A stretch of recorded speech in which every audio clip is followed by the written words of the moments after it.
प्रभु यीशु मसीह के सामर्थी नाम से आप सभी को जय मसीह की।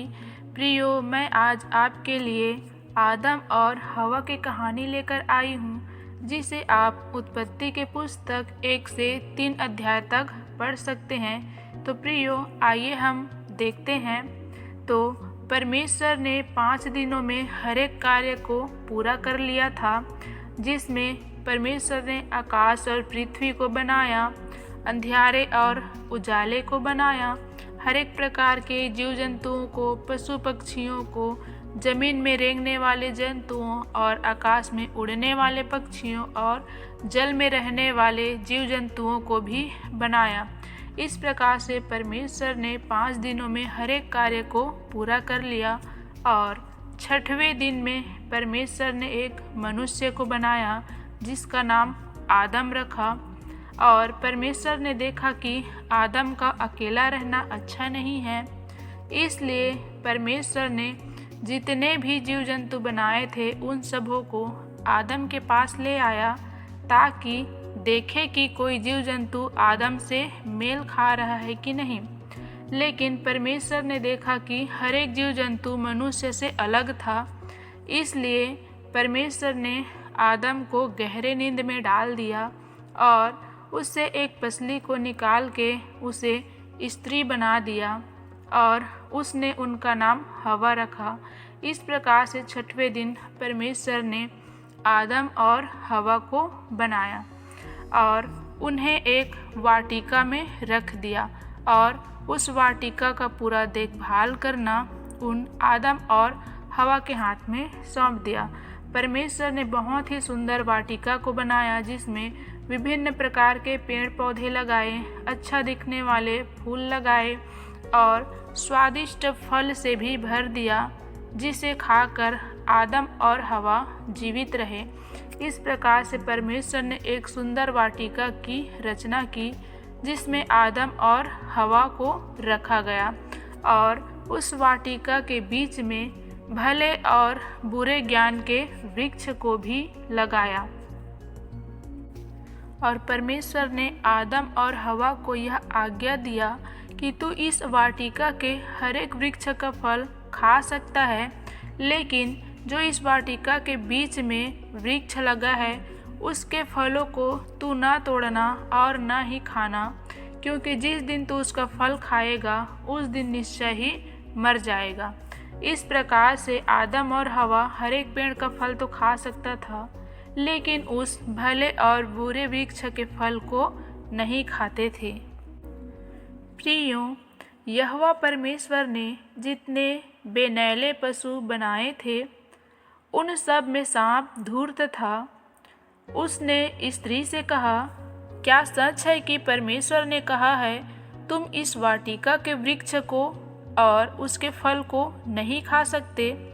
स्त्री ने सर्प से कहा, इस वाटिका के वृक्षों के फल हम खा सकते हैं, पर जो वृक्ष वाटिका के बीच में है उसके फल के विषय में परमेश्वर ने कहा है कि ना तो तुम उसको खाना और ना उसको छूना, नहीं तो मर जाओगे। तब सर्प ने स्त्री से कहा, तुम निश्चय न मरोगे, वरन परमेश्वर आप जानता है कि जिस दिन तुम उसका फल खाओगे उसी दिन तुम्हारी आंखें खुल जाएगी और तुम भले बुरे के ज्ञान को पाकर परमेश्वर के तुल्य हो जाओगे। प्रियो, यहाँ पे हम देख सकते हैं कि सांप जो है स्त्री को किस प्रकार से लालच में डाल रहा है और किस प्रकार से उसे पाप में गिराने का योजना बना रहा है। प्रियो, हमें इसी प्रकार से शैतान के चालों से बचना है, उसके प्रलोभन से बचना है, किस प्रकार से वो हमें धीरे धीरे अपने पाप में गिराते जाता है, उस बात को हमें समझना है। यहाँ पे सर्प ने बहुत ही चतुराई से और बहुत ही होशियारी से स्त्री को पाप में गिराना चालू कर दिया और स्त्री को लगता है कि वो उसके लाभ के लिए है। अतः जब स्त्री ने देखा कि उस वृक्ष का फल खाने के लिए अच्छा और देखने में मनभाऊ और बुद्धि देने के लिए चाहने योग्य भी है, तब उसने उसमें से तोड़कर खाया और अपने पति को भी दिया और उसने भी खाया। तब उन दोनों की आंखें खुल गई और उनको मालूम हुआ कि वे बिना वस्त्र के हैं। इसलिए उन्होंने अंजीर के पत्ते जोड़ जोड़ कर लंगोट बना लिया। प्रियो, यहाँ पे हम देख सकते हैं कि स्त्री जो है सर्प के बातों में आकर वो जो है परमेश्वर के बातों को भूल जाते हैं और वो जो है फल की ओर देखने लगता है।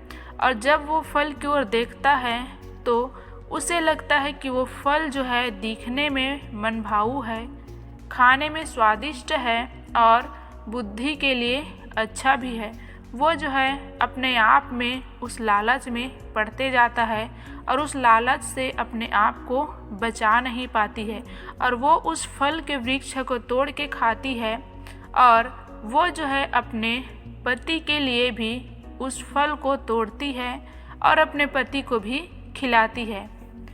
तब यहोवा परमेश्वर जो दिन के ठंडे समय वाटिका में फिरता था, उनके शब्द को सुनकर दोनों छिप गए। तब यहोवा परमेश्वर जो दिन के ठंडे समय वाटिका में फिरता था का शब्द उनको सुनाई दिया। तब आदम और उसकी पत्नी वाटिका के वृक्षों के बीच यहोवा परमेश्वर से छिप गए। तब यहोवा परमेश्वर ने पुकार कर आदम से कहा, तू कहाँ है? उसने कहा, मैं तेरा शब्द बारी में सुनकर डर गया, क्योंकि मैं बिना वस्त्र का था, इसलिए छिप गया। उसने कहा, किसने तुझे बताया कि तू बिना वस्त्र के है? जिन वृक्ष का फल खाने को मैंने तुझे मना किया था, क्या तूने उसका फल खाया है? आदम ने कहा, जिस स्त्री को तूने मेरे संग रहने को दिया है, उसी ने उस वृक्ष का फल मुझे दिया और मैंने खाया। प्रियो, यहाँ पे हम एक और बात को देख सकते हैं कि जब प्रभु यीशु मसीह ने पूछा कि क्या तू उस वृक्ष के फल को खाया है, तब आदम जो है खुद पे अपने आप पे वो जो है उस बात को स्वीकार नहीं करते हैं कि उस वृक्ष के फल को वो खाए हैं, बल्कि वो जो है अपने पत्नी हवा पे दोष लगा देता है। हम यहाँ पे देख सकते हैं कि मनुष्य का स्वभाव ही ऐसा होता है कि वो अपने गलती कभी भी स्वीकार नहीं करते हैं, बल्कि वो दूसरों पे दोष लगाते हैं। आगे हम और देखेंगे तो तब यहोवा परमेश्वर ने स्त्री से कहा, तूने यह क्या किया है? स्त्री ने कहा, सर्प ने मुझे बहका दिया, तब मैंने खाया। यहाँ हम स्त्री को भी देख सकते हैं, जो हवा है वो भी जो है अपनी गलती स्वीकार नहीं करती है और वो जो है दोष सर्प पे लगाती है। प्रियो, यहाँ पे हम देखते हैं कि मनुष्य जो है अपनी गलती स्वीकार नहीं करते हैं, दोष जो है दूसरों पे लगाते हैं। तब परमेश्वर यहोवा ने सर्प से कहा, तूने जो यह किया है, इसलिए तू सब घरेलू पशुओं और सब बेनौले पशुओं से अधिक श्रापित है। तू पेट के बल चला करेगा और जीवन भर मिट्टी चाटता रहेगा। और मैं तेरे और इस स्त्री के बीच में और तेरे वंश और इसके वंश के बीच में बैर उत्पन्न करूँगा। वह तेरे सिर को कुचल डालेगा और तू उसकी एड़ी को डसेगा। प्रियो, यहाँ पे जो गलती सर्प ने और स्त्री ने किया था, उसका परमेश्वर ने यहाँ दंड भी निर्धारित किया कि जिस प्रकार से उसने सर्प की बात को मानी है, इसीलिए उसको जो है श्रापित होना पड़ा। और जिस प्रकार सर्प ने स्त्री को बहकाया, उसी प्रकार से वो भी श्रापित हुआ। फिर स्त्री से उसने कहा, मैं तेरी पीड़ा और तेरे गर्भवती होने के दुख को बहुत बढ़ाऊंगा। तू पीड़ित होकर बालक उत्पन्न करेगी और तेरी लालसा तेरे पति की ओर होगी और वह तुझ पर प्रभुता करेगा। और आदम से उसने कहा, तूने जो अपनी पत्नी की बात सुनी और जिस वृक्ष के फल के विषय में मैंने तुझे आज्ञा दी थी कि तू उसे न खाना, उसको तूने खाया है। इसलिए भूमि तेरे कारण श्रापित है। तू उसकी उपज जीवन भर दुख के साथ खाया करेगा और वह तेरे लिए कांटे और ऊंट कटारे उगाएगी। और तू खेत की उपज खाएगा और अपने माथे के पसीना की रोटी खाया करेगा और अंत में मिट्टी में मिल जाएगा, क्योंकि तू उसी में से निकाला गया है। तू मिट्टी तो है और मिट्टी ही में फिर मिल जाएगा।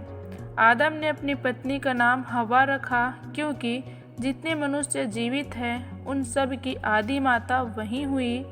और यहोवा परमेश्वर ने आदम और उसकी पत्नी के लिए चमड़े के अंगरखे बनाकर उनको पहना दिए। फिर यहोवा परमेश्वर ने कहा, मनुष्य भले बुरे का ज्ञान पाकर हम में से एक के समान हो गया है, इसलिए अब ऐसा न हो कि वह हाथ बढ़ाकर जीवन के वृक्ष का फल भी तोड़ के खा ले और सदा जीवित रहे।